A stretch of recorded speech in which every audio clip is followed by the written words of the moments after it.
My tip is for putting perennial flowers in your pots rather than just annuals.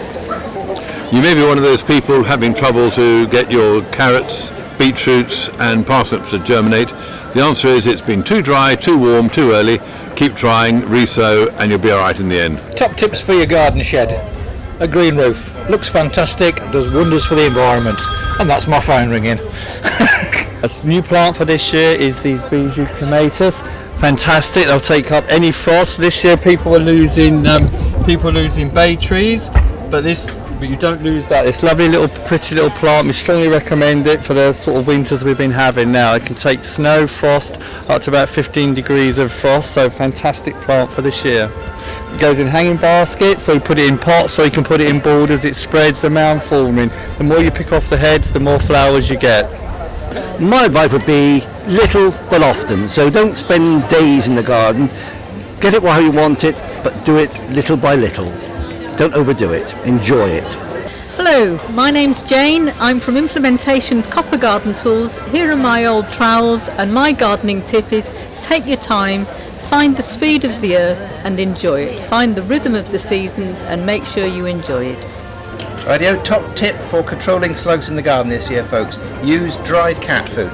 Put it in little heaps around your plants and you'll find that the slugs rush to the cat food, eat that and leave your plants alone. Well, bees like open flowers, simple flowers, so that's the best thing to plant in your garden. Flowers that are open that the bees can get in and pollinate and get the nectar.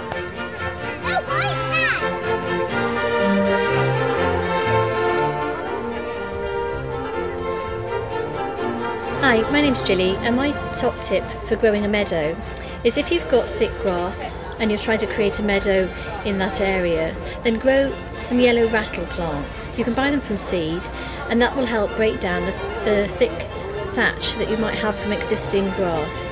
Then the following year you'll be able to sow the seeds of your meadow flowers, and that's the way to have a successful meadow.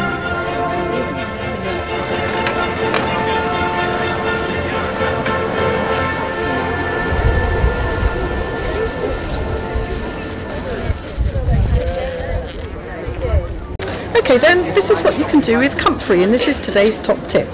First of all,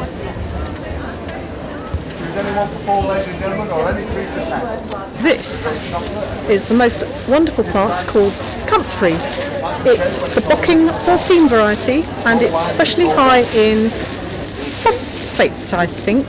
I'm pretty sure it is, and you make it into the most amazing liquid gunk, which is brown, and you can put it into the ground and the plant comes up to about this sort of high, and it has a really pretty purple flower, and you cut it down and you stuff it into a pipe and liquid goo comes out of the bottom, and that is what you then put into your watering can with water, and you put it onto your tomatoes and other vegetables, and that is absolutely marvellous. And to go with it we have this perfect little book, Comfrey for Gardeners.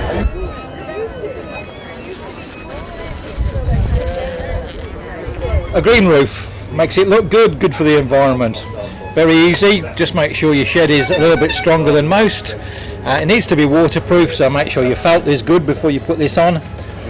This is sedum matting, it's ready grown, ready to put on your shed.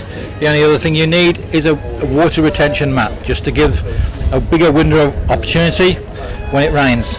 So there you go, simple shed, green roof, everybody's happy.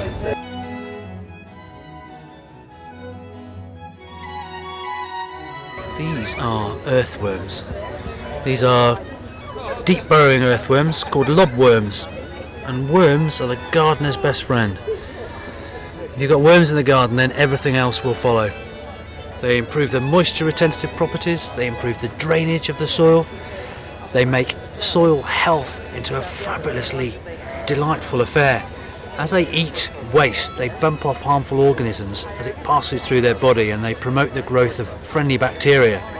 So what you end up with by having lots and lots of earthworms is the most fantastic environment that sets the table for anything else that wants to move into your garden. My top tip is save more rainwater.